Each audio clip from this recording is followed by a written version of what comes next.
you're not here to accomplish anything. You're not here to be better than anybody else. You're not here to win. All you have to do is just love yourself. I mean, truly love how magnificent you are.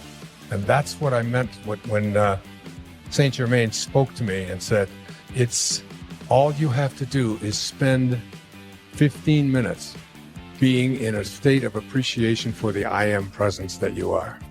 Now, one of the things that the I am discourses taught that I was having trouble with this whole idea of manifesting is written on page 318. And I'd like to give this to you as we get ready to close. The student should constantly look within his human self and see what habits or creations are there that need to be plucked out and disposed of. For only by refusing to any longer allow habits of judging, condemning, and criticizing to exist can he be free. Are you hearing this?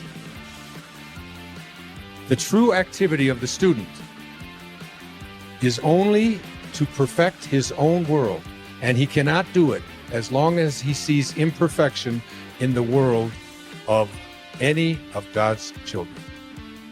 That includes the person who opened fire in Aurora. That includes Osama bin Laden. That includes Adolf Hitler. Any judgments that we have of judgment, criticism, and condemnation. And I wanted to manifest something so bad for such a long period of time, but the person that was involved in it, I kept having this sense of judgment toward this person. And it wasn't until I was able to say, I accept you for what you are. It's what led me to my father's grave in 1974. And I stood there after being sent there by a series of just absolutely impossible coincidences. I stood there on his grave after being filled with rage and hatred and anger and bitterness towards this man who would walk out on my mother and her 3 young boys. I was the youngest. And I finally found out about his death, that he had been dead 10 years, but I went to his grave in 1974 on August the 30th. And as I walked away from his grave, because I really went there to piss on his grave, I was so just filled with rage. And as I walked back to the rent-a-car, something called me back, and I went and stood there looking at this plate on the ground that said Melvin Lyle Dyer, 1914 to 1964. And something came over me. In fact, we've made a film about it, another film called My Greatest Teacher. And I was able to say to my father, from this moment on, I send you love. Who am I to judge you and condemn you? You did what you knew how to do, given the conditions of your life. And I accept you for it. Mark Twain once said that forgiveness is the fragrance that the violet sheds on the heel that has crushed it. On the heel that has crushed it. Enjoy it. My greatest teacher. Who was my greatest teacher? After that, my entire life changed. I stopped drinking. I started exercising. My writing shifted. I went back to New York. I was a professor at St. John's University in New York City.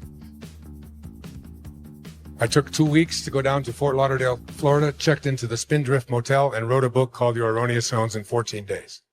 Everything in my life after that shifted. My diet changed. My habits changed. Everything turned around because I got the rage out of me. Because in order to attract the elements that are going to bring you the ability to manifest into your life what you want, remember how I opened this program. We do not manifest what we want. That comes from a place of missing. We manifest what we are. The angels who will guide you throughout your life will only be there for you when they recognize themselves in you. And they cannot recognize themselves in you and guide you when you are filled with hatred, anger, judgment, condemnation, bitterness, fear, anxiety, stress.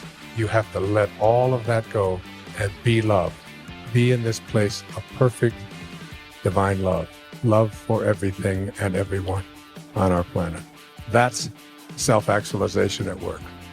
And the principles for bringing this about into your life are the last 5 chapters of Wishes Fulfilled.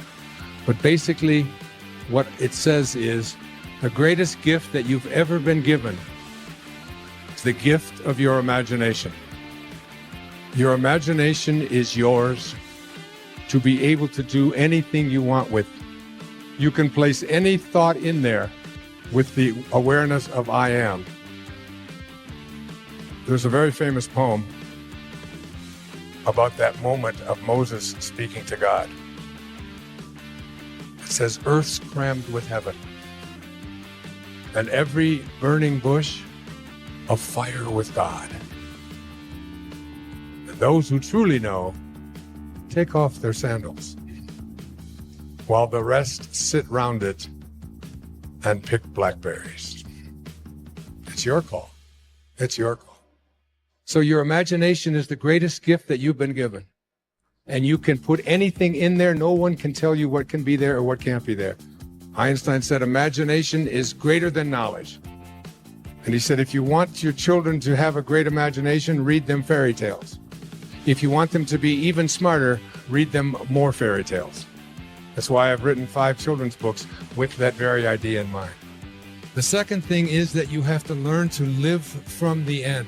Whatever you have placed into your imagination, you have to act as if it already were your reality, independent of what anything or anyone else says.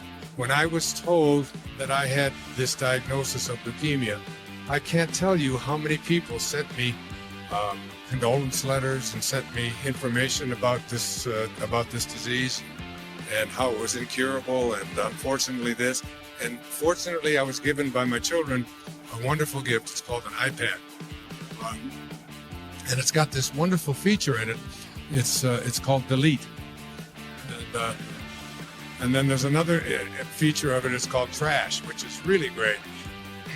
I'd like to have a button like that on me at any time, so that anytime anybody brings any information to you, you just push the trash button. The third of these principles is the principle of, I call it assuming the feeling of the wish fulfilled. You must be able to feel it, because every time that you feel something within your body, you give a instruction to your subconscious mind. And your subconscious mind is the part of you where you do all of your living. You want to redo your subconscious mind. Now, tonight, I'm going to give you guys such a gift. Tonight and every night for the rest of your life, I want you to take the last 5 minutes before you go off to sleep and realize that you are about to program your subconscious mind. All right? Your subconscious mind is most at home when you are unconscious, when you are asleep. If you spend the last 5 minutes of your day, which so many people do, reviewing all of the things that you don't like and all the things that didn't work out and how terrible you feel and who abused you and who was mean to you and who said this and they did this, and you're constantly doing this kind of thing with your mind, then you are programming your subconscious mind that when you awaken, because you're now about to marinate for the next 8 hours in your subconscious mind. And then when you awaken, you will rejoin the universal subconscious mind, the mind of God, from which we all originate. We're all just individualized personal expressions of that one thing that we call the Tao, or God, or divine mind, or soul, or spirit. But the Tao that can be named is not the Tao. So you want to be real careful about how you program your subconscious mind. This is from the book of Job. In a dream, in a vision of the night, when deep sleep falls upon men while slumbering on their beds, then he opens the ears of men and seals their instruction. Job 33, 15 and 16. When you are slumbering on your bed, he opens your ears and seals your instruction. What you place into your subconscious mind as you are about to go into this deep slumber is all dependent upon what you do the last 3 or 4 or 5 minutes before you go off to sleep. You want to place into your imagination whatever you have placed into the I am that I spoke about earlier. I am well. I am content. I am peaceful. I am happy. I am prosperous. I am abundant. Just close your eyes and just listen to this meditation. It's from the book 3 Magic Words. Here's what I'd like you to say to yourself at night. I know that I am pure spirit, that I always have been, and that I always will be. There is inside me a place of confidence and quietness and security where all things are known and understood. This is the universal mind, God, of which I am a part, and which responds to me as I ask of it. This universal mind knows the answer to all of my problems. And even now, the answers are speeding their way to me. I needn't struggle for them. I needn't worry or strive for them. When the time comes, the answers will be there. I give my problems to the great mind of God. I let go of them, confident that the correct answers will return to me when they are needed. Through the great law of attraction, everything in life that I need for my work and fulfillment will come to me. It is not necessary that I strain about this, only believe. For in the strength of my belief, my faith will make it so. I see the hand of divine intelligence all about me, in the flower, the tree, the brook, the meadow. I know that the intelligence that created all these things is in me and around me, and that I can call upon it for my slightest need. I know that my body is a manifestation of pure spirit, and that spirit is perfect. Therefore, my body is perfect also. I enjoy life, for each day brings a constant demonstration of the power and wonder of the universe and myself. I am confident, I am serene, I am sure. No matter what obstacle or undesirable circumstance crosses my path, I refuse to accept it, for it is nothing but illusion. There can be no obstacle or undesirable circumstance to the mind of God, which is in me, around me, and serves me now. This is the great lesson.